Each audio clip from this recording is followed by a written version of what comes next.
شخصیت کا ذکر آج کریں گے جن کو میرے نبی پاک علیہ السلام نے فرمایا، حضور نے فرمایا، صحیح بخاری میں موجود ہے، فرمایا یہ نیک آدمی ہے۔ اور یار جسے رسول کریم کہیں بندہ نیک ہے، رجل صالح، حضور نے فرمایا نیک آدمی ہے، جو بالغ نہیں ہوئے تھے اور اس سے پہلے ہی کلمہ پڑھ لیا تھا، جو حج کے مسائل سب سے زیادہ جانتے تھے، جنہوں نے 60 سال مکے اور مدینے میں فتویٰ دیا، صحابہ ان سے فتویٰ لینے آتے تھے، جو بدر کی جنگ میں بھی گئے، احد میں بھی گئے، پر محبوب نے فرمایا عمر تھوڑی ہے، ابھی واپس جائیے۔ خندق میں شریک ہوئے اور اس کے بعد ہر جنگ میں شریک ہوئے۔ مستدرک میں موجود ہے، حضرت جابر ابن عبداللہ فرمایا کرتے تھے زمانہ بدلا تو کچھ لوگوں میں بھی تبدیلیاں آئیں، میں نے بڑی دنیا بدلتی دیکھی، پر جن لوگوں کو نہیں بدلتے دیکھا نا، ان میں یہ شخصیت ہے جو ہمیشہ ہر دور میں ہر عمر میں نبی پاک کے طریقوں پر پوری طرح کاربند رہے، اوڑھنا بچھونا اٹھنا بیٹھنا چلنا ہر وقت حضور کی محبت میں غرق ہو کے کیا۔ کون ہے بلا؟ حضرت عمر کے بیٹے سیدنا عبداللہ ابن عمر رضی اللہ تعالی عنہ، ابھی بالغ نہیں ہوئے تھے، مسلمان ہو گئے، اور زندگی ساری مصلے سے لگ کے گزاری، عبادت کی، ریاضت کی، تقوی، جد و جہد، معاملہ فہمی، جہاد۔ والد امیر المومنین ہے، لیکن صاحبزادے کی خواہش ہے کہ مجھے فوج میں بھیجو، میں جہاد کرنا چاہتا ہوں، اور جہاد بھی سپہ سالار بن کے نہیں، سپاہی بن کے کرنا چاہتا ہوں۔ سب سے پہلی بات تو یہ تھی کہ علم و فضل بڑا تھا، صحابہ ان سے فتویٰ لیتے تھے، مسائل حج سب سے زیادہ حضرت عبداللہ ابن عمر جانتے تھے، اور فتویٰ دینے میں اتنے محتاط تھے، حدیث بیان کرنے میں اتنے محتاط تھے کہ بڑا سوچ سمجھ کے غور کر کے صحابہ فرمایا کرتے تھے یہ واحد بندہ ہے کہ جو 1 منٹ سے پہلے کہہ دیتا ہے۔ سب سے زیادہ مسائل آتے ہیں لیکن 1 منٹ سے پہلے کہہ دیتے تھے اس مسئلے کا مجھے نہیں پتا، تحقیق کروں گا، اگر پتہ چل گیا تو بتا دوں گا، فوراً کہہ دیتے تھے۔ ایک دفعہ ایک صاحب نے مسئلہ پوچھا تو چپ کر گئے، سوچنے لگ گئے۔ ہمارے ہاں نا لوگوں کو حاضر جواب کہلانے کا شوق ہے، یہ شوق بڑا خطرناک ہوتا ہے۔ اگر آپ حاضر جواب ہیں تو بڑی اچھی بات ہے، لیکن حاضر جواب کہلانے کا شوق تو نہ پیدا کریں۔ اگر آپ کو پتہ ہے، صحیح بخاری میں حدیث ہے، نبی پاک علیہ السلام نے ایک دن پوچھا تھا صحابہ سے کہ وہ درخت کون سا ہے جس کی مثال مومن کی طرح ہے؟ تو حضرت عبداللہ ابن عمر کہتے ہیں مجھے پتہ تھا کہ وہ کھجور کا درخت ہے، اور میں نے جواب نہیں دیا۔ کیوں نہیں دیا؟ فرمانے لگے ابو بکر صدیق بیٹھے، فاروق اعظم بیٹھے، مولا علی بیٹھے، بزرگوں کی موجودگی میں جواب دیتا پھروں؟ یہ ٹھیک نہیں ہوتا، یہ صحیح نہیں ہوتا۔ یہاں تو بڑے لوگ، امام غزالی فرماتے ہیں جب میں اپنے مرشد سے مرید ہوا تو مجھے کہنے لگے بیعت میں نے کر لیا، آج کے بعد نہ تقریر کرنی ہے، نہ مدرسے میں سبق پڑھانا ہے، نہ کسی کو مسئلہ بتانا ہے۔ اور یہ بڑا مشکل کام ہوتا ہے، بندہ مولوی بھی اور تقریر ہی نہ کرے، اسے زنگ لگ جاتا ہے، اور مسئلہ ہی نہ بتائے تو بدعزمی ہو جاتی ہے۔ یہاں تو جس کو 6 مسئلے آ جائیں وہ امام کو نماز نہیں پڑھانے دیتا، وہ کہتا ہے پہلے انٹرویو لوں گا تیرا کہ تو پورا تجھے آتا ہے پھر آگے چلے گا تو۔ اتنے بڑے عالم کو شیخ نے منع کر دیا، تو کہتے ہیں شیخ کے پاس ایک شخص مسئلہ پوچھنے آیا تو میرے مرشد فرمانے لگے مجھے یہ مسئلہ نہیں آتا۔ تو امام صاحب کہتے ہیں کہ میں نے اسے کہا مجھے آتا ہے، میں بتاؤں؟ کہتے میرے شیخ مسکرا پڑے، کہنے لگے غزالی میں تو تیرے ساتھ ساتھ اپنی میں بھی مارنا چاہتا تھا، پر تیری ابھی مری نہیں، پر تو کہتا ہے میں بتاتا ہوں۔ کچھ دیر چھوڑ دے، سارے مسئلے بتانے نہیں چاہیے، کچھ پہ عمل بھی کرنا چاہیے۔ میرے عزیز حضرت عبداللہ ابن عمر اتنا بڑے مفتی ہیں، مفتی مدینہ ہیں، مفتی مکہ ہیں، لوگ مسائل حج پوچھتے ہیں، بڑے بڑے استنباط کرتے ہیں قرآن و حدیث سے۔ ایک آدمی نے مسئلہ پوچھا تو حضرت عبداللہ ابن عمر فرمانے لگے دیر تک سوچا، دیر ہو گئی سوچتے سوچتے، تو وہ شخص کہنے لگا حضور اتنی دیر کیوں سوچ رہے ہیں؟ تو آپ فرمانے لگے تمہارا کیا خیال ہے کہ جو سوال تم مجھ سے پوچھتے ہو اور جو جواب میں تمہیں دیتا ہوں اس کے بارے میں رب مجھ سے سوال نہیں کرے گا؟ اللہ کی بارگاہ میں نے جواب نہیں دینا، تو میں سوچ سمجھ کے دے رہا ہوں تاکہ اس کا حساب دینا پڑے تو میرے لیے مشکل نہ ہو جائے۔ میرے عزیز حضرت عبداللہ ابن عمر سے کسی نے سوال پوچھا تو سیدنا عبداللہ ابن عمر رضی اللہ تعالیٰ عنہ کہنے لگے مجھے نہیں آتا اس سوال کا جواب، اور جب کہا نا نہیں آتا تو فوراً کہنے لگے عبداللہ، خود اپنے آپ سے بات کرتے ہیں، کہتے ہیں عبداللہ رب تیرا بھلا کرے، اس بات پہ ہمیشہ ڈٹے رہنا، جو بات نہ آتی ہو وہ کبھی کہنا نہ، جس کا پتہ نہ ہو اسے کبھی کرنا، جب تک پوری تحقیق نہ ہو بلا وجہ غوطہ زنی نہ کرنا، بلا وجہ غوطہ زنی نہ کرنا۔ یہاں کا ہے ہمارے صوفیاء نے، یہاں کا علم و بس کری ہو یار، ایک کوئی حرف تینوں درکار، صحیح کر کے پہلے اچھی طرح کر کے پرکھ پھر بات کر۔ تو علم بڑا تھا، تقوی بڑا تھا۔ اس کے ساتھ ساتھ پھر یہ تھا کہ غریب پروری بڑی تھی۔ ایک بندہ خیرات لے کے گیا، وہ پھر لائن میں لگ گیا ہے، اسی کیا کیدہ پلا تو پھر آ گیا ہے۔ تو حضرت عبداللہ ابن عمر بندہ دوبارہ آتا نا تو کسی سے قرضہ لے کے کہتے یار اس کو بڑی ضرورت تھی تو دوبارہ آیا ہے نا، ایک دفعہ تم ذرا دے دو، میں تمہیں دے دوں گا، اس کو دینا ہے۔ جتنی دفعہ شام کو کھانا کھاتے اتنی دیر حضرت عبداللہ ابن عمر کھانا نہیں کھایا کرتے تھے جب تک کوئی یتیم آ کے دسترخوان پہ بیٹھ نہ جاتا، نہیں گزارا ہوتا۔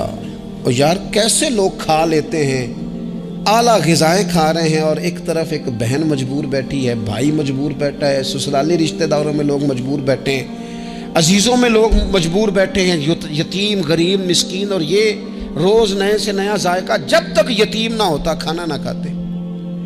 اور صدقات و خیرات بھی کرتے تو جس طرح ہم کرتے ہیں نا، ناراض نہ ہونا۔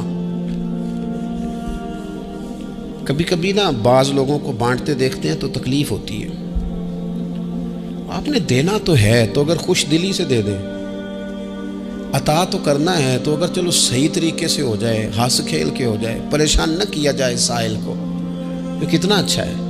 ان صوفیاء کا بھی ہم نے تذکرہ کتابوں میں پڑھا ہے جو کہا کرتے تھے اگر رب نے دروازے پہ کسی کو بھیجا ہے تو اس کا مطلب ہے اللہ راضی ہے، لیکن ہمارا لہجہ اتنا سخت ہوتا ہے۔ حضرت عبداللہ ابن عمر ایک اونٹنی پہ بیٹھے تھے، اونٹنی بڑی پیاری لگی، بڑی خوبصورت تھی، بڑی بہترین تھی، بڑی صاف ستھری تھی، تو 2-3 دفعہ اپنے غلام سے کہا یار بڑی پیاری ہے، بڑی خوبصورت ہے، دیکھو اس کا چلنے کا انداز کتنا نرالا ہے۔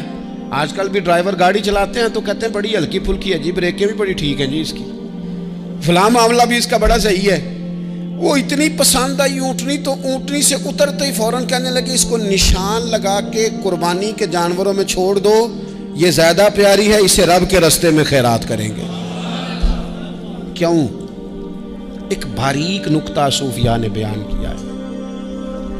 اللہ کے نیک بندے کہتے ہیں کسی جگہ بھی تمہارا دل اللہ رسول کے مقابلے میں الجھنا نہیں چاہیے۔ کوئی ایسی چیز جو رکاوٹ بن رہی ہو، رکاوٹ، وہ کیا کہتے ہیں کچرا آ گیا ہے، اس کچرے کو لوگ ٹھیک نہیں کرتے، کہتے نکال دو تاکہ معاملہ صحیح رہے۔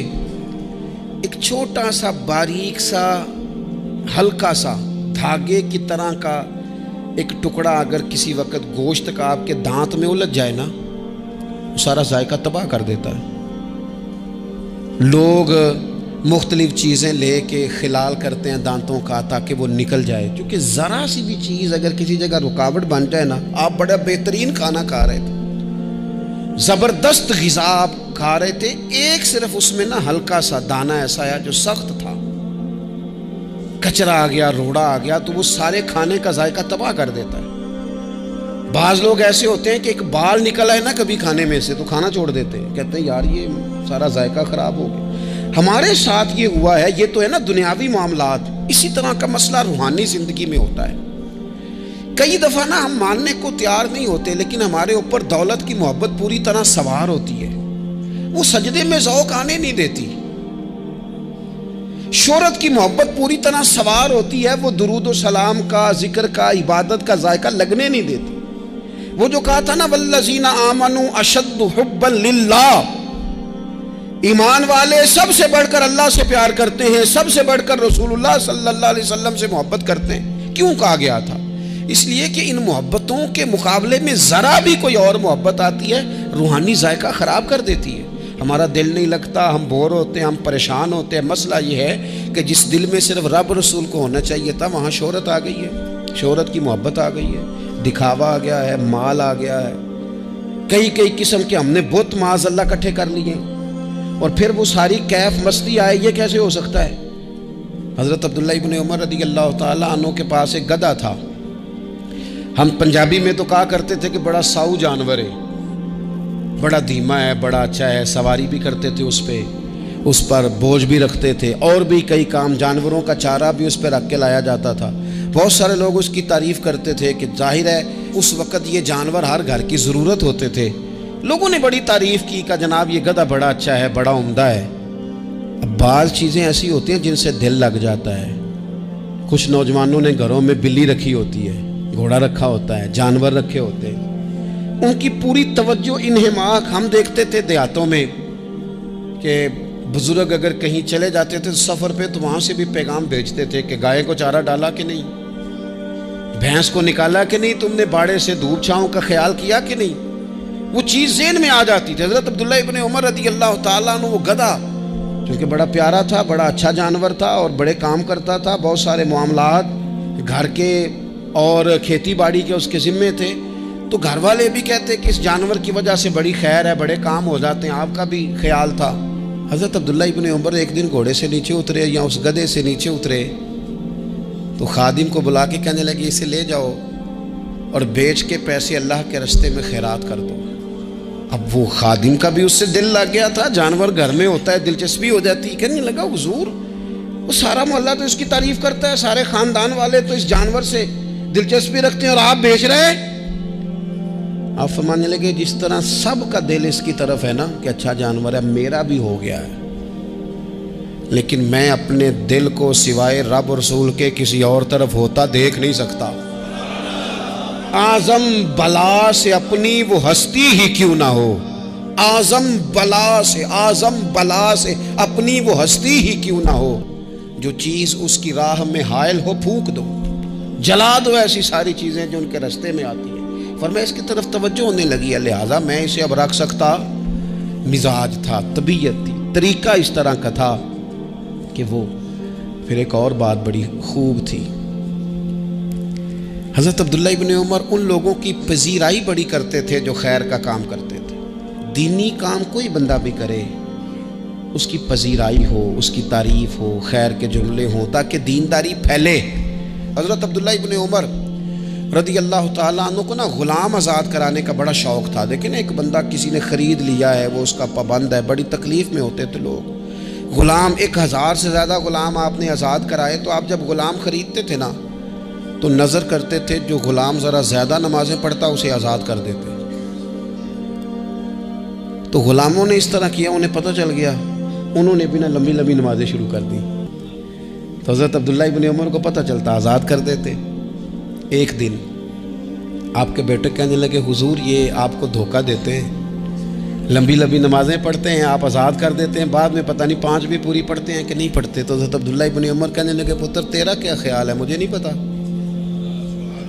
کہا حضور پتہ ہے. فرمانے لگے یہ مجھے رب کے نام پر دھوکہ دینا چاہتے ہیں، جو رب کے نام پہ دھوکہ دے روز دے، میں روز دھوکہ کھانے کو تیار ہوں. دوسری بات یہ تھی حضرت عبداللہ ابن عمر میں کہ نبی پاک سے محبت کوٹ کوٹ کے بھری ہوئی تھی. حضور کا ذکر آتا تو رو پڑتے، ان جگہوں پہ جا کے ڈھونڈ ڈھونڈ کے بیٹھتے جہاں نبی پاک نے وقت گزارا ہے. ایک درخت کا پتہ چلا کہ یہاں حضور تھوڑی دیر آرام فرما ہوئے تھے، انہوں نے دیکھا تھا یا انہیں معلومات ہوئی تو ہمیشہ اس درخت کو پانی دیتے، اس کا خیال کرتے، کہتے یہ درخت ہمیشہ تر و تازہ رہے، یہاں میرے نبی پاک نے تھوڑا وقت گزارا ہے. وہ مکہ مکرمہ میں بھی جاتے تو وہ جگہ ڈھونڈ ڈھونڈ کے جہاں حضور نے نماز پڑھی تھی نماز پڑھتے. مسجد نبوی میں آتے تو جس ممبر پر حضور بیٹھ کے خطبہ دیتے تو اس پہ ہاتھ پھیر کے چہرے پہ ملتے.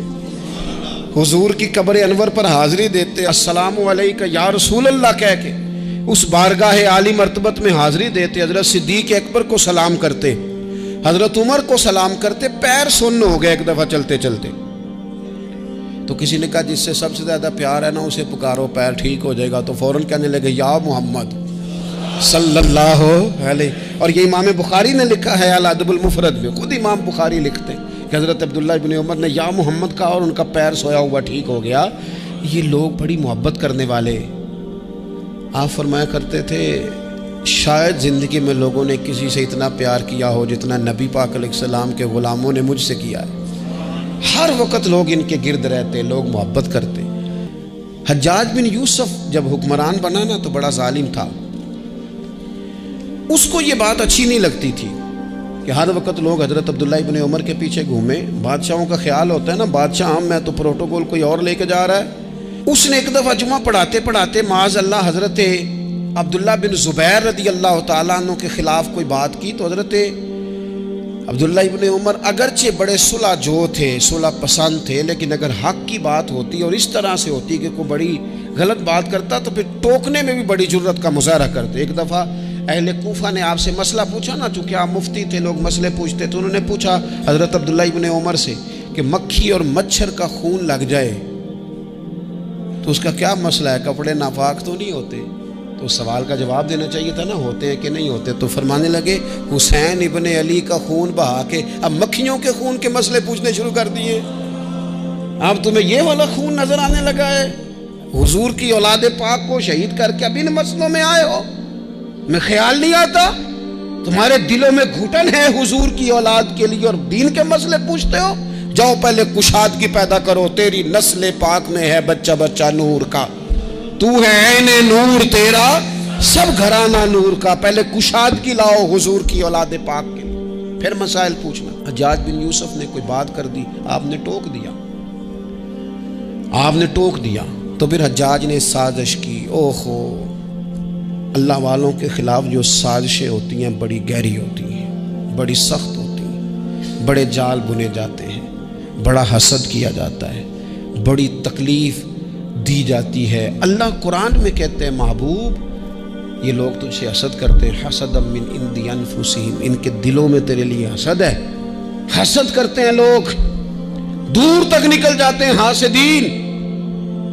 حجاج نے کیا کیا؟ اس نے ایک شخص سے کہا کہ زہر والا خنجر تیار کرو جو زہر میں بجھا ہوا ہو، اور چونکہ حج کے موقع پہ بڑا رش ہوتا ہے لہذا حج کے موقع پہ لے جانا۔ حضرت عبداللہ ابن عمر جب تمہارے پاس سے گزریں، بادشاہ میں ہوں، لوگ ان کے پیچھے، جب وہ تمہارے پاس سے گزریں تو ان کے پیر میں چبو دینا۔